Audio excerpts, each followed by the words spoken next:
What's happening, everybody? DJ Sixsmith here with you, hanging out with Andrew Catalon, CBS Sports play-by-play man. How are you? I'm doing great. Thanks for having me. You got it. So obviously a great time of year for you, getting ready for college basketball. You've been doing this thing for a while now. So what's it like immersing yourself in the college basketball world in March? Yeah, it's great. I mean, I do about 20 to 25 games during the regular season, but this time of year is awesome. I mean, it's we all remember growing up and watching the tournament, and now to be a small part of it is just, I feel so fortunate, and it's so much fun. I mean, everyone in the whole country rallies around the tournament, and I love that part of it. What's been the best regular season game for you this year? Best regular season game I had this year. Well, I had Nevada a few times this year. Interesting team. Yeah, really interesting team. Obviously went, pretty far in the tournament last year, and they have the same core returning this year. So anytime you have that senior presence and leadership, and they do, I think that makes you a dangerous tournament team. Yeah, the Martin twins look pretty nasty. Yeah, they're great. And Jordan Caroline is, a tremendously underrated player across the country. So, who knows? You got to be hot at the right time.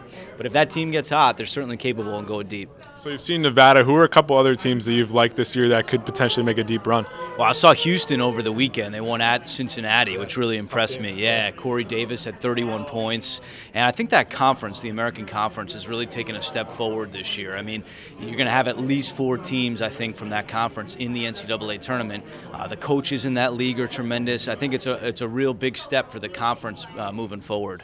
So we had Ian Eagle here, we had Tracy Wolfson. The prep for 4 games in one day. What are a couple of keys that you go to just to make sure you power through the day? Yeah, I really hope that I get some of the teams that I've seen during the year than on tournament day.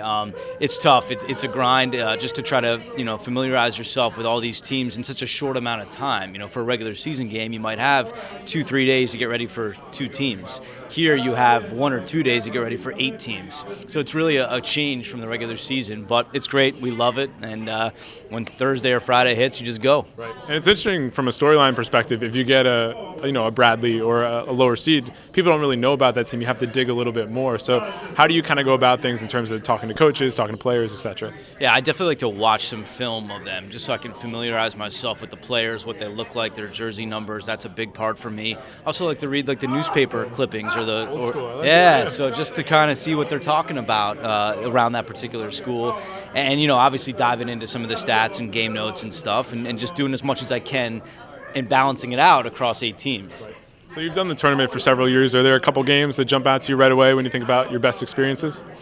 Yeah, for me personally, the Georgia State R.J. Hunter hit a 3, and his dad, who's the coach, fell off the stool after. That's something I'll remember for the rest of my life, as many people will. It was a great moment for Georgia State. Awesome. Well, Andrew, thanks so much. Hey, thank you. Enjoy it. Appreciate it.